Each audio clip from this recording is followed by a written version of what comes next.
그러던 1549년 9월 정난정은 실감이 안 날 정도로 기쁜 소식을 접합니다. 여기서 또 기쁜 일이 생겨요? 네, 여기서 끝날 줄 알았죠? 네.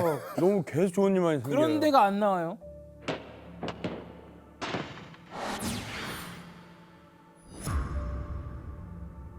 허통? 허통입니다. 첫 정난정이 낳은 자식들의 신분은 법적으로 서자잖아요. 서자. 네. 그런데 그들의 운명이 하루아침에 바뀌는 일이 일어난 겁니다. 명종이 신하들에게 이런 명을 내렸거든요. 서원군 윤원영은 종사에 큰 공로가 있는데도 스스로 사양하고 피하여 1등 공신에 참여하지 않았었다. 그 막대한 공에 대하여 달리 갚을 길이 없기에 그의 양첩 자녀를 적으로 만들어 허통하게 하고자 한다. 자, 그러니까 윤원영이 명종을 즉위시키고 정적 대윤을 쳐내는 을사사화를 이끈 공으로 공신이 됐잖아요. 그때 1등 공신 자리를 사양하고 계속 3등이나 2등 공신에 있었거든요.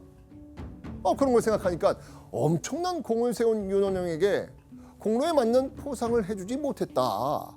명종이 이렇게 얘기를 하고 있는 거예요.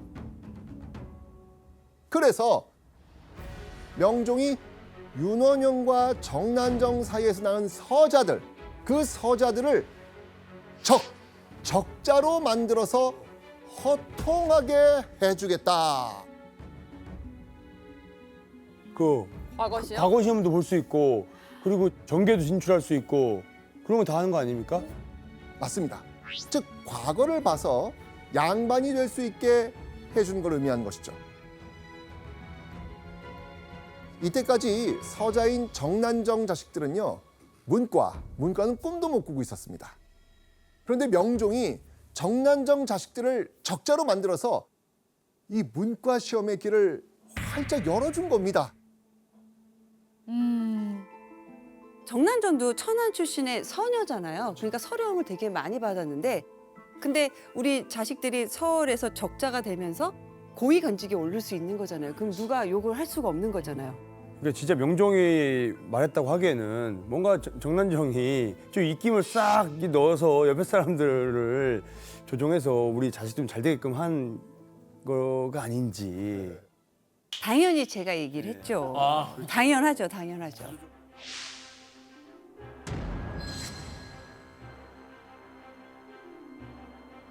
정난정 자식과 후손들은요, 대대로 양반이 되었고 하자 없이 윤원영의 대를 이을 수 있게 되는 겁니다.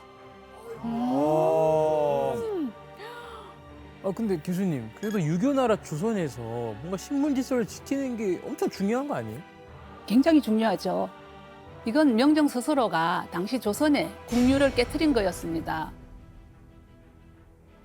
전에도 그 서자에게 과거를 볼 수 있게 한 경우는 있었습니다.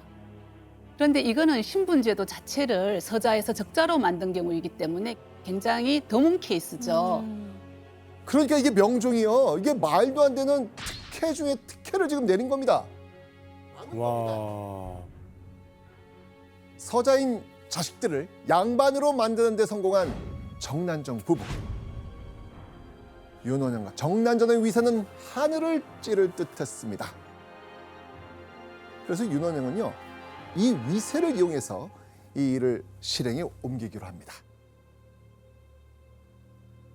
윤원영은 패첩에게 현혹되어 적처에 자리를 빼앗아 주려고 은밀히 계획하더니 마침내 조강지처를 버렸다.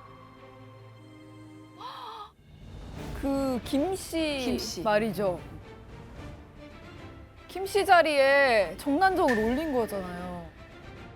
하면은 자네가 이 집 안주인 노릇을 하겠다는 것인가?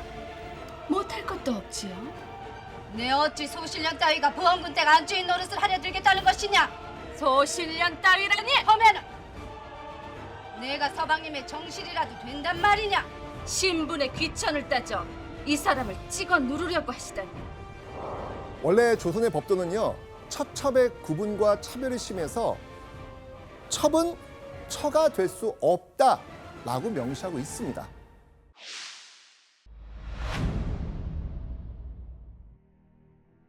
그리고 당시 조선에서는요, 정말 특별한 이유가 없는 한 이혼이 안 되죠. 아, 금지. 아, 진짜 이혼 얘기 못 들어본 것 같아요.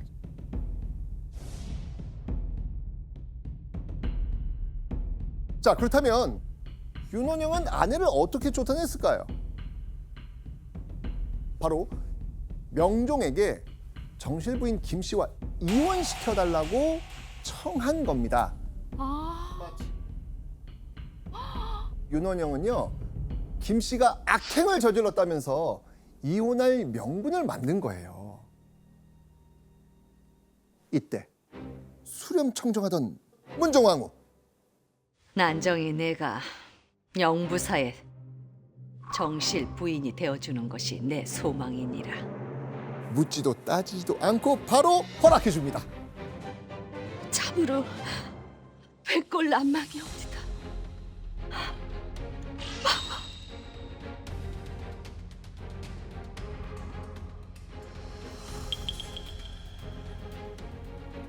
이후 윤원영은요, 김 씨가 가져왔던 혼수까지 싹 다 빼앗은 뒤 쫓아냅니다. 아이고 딱해. 첩은 처가 될 수 없다라는 법도 정난정과 윤원영 앞에선 무용지물이었던 겁니다.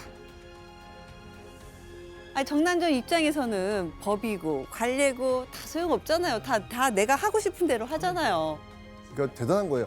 자식들 문제 해결에 본인 문제 해결에 다 해결한 거예요. 다 된 거예요. 뭘 해도 될 사람이에요. 맞아. 예. 자, 이 윤원영의 권력에 기대어 거침없이 원하던 걸 모두 얻어나간 정난정. 정실 부인까지 됐으니까 정난정이 못할 건 없었습니다. 그러던 1553년 윤원영이 조정을 발칵 뒤집어 놓습니다. 이번에는요, 조선의 법을 바꿔야 한다는 겁니다.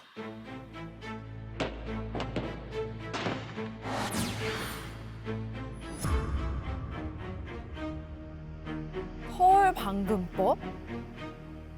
헐방금법? 서울 방금법의 방금은요, 막고 반대한다는 뜻인데요. 쉽게 말해서 서자와 얼자들이 고위 문관직에 나간 걸 막고 반대한 법입니다.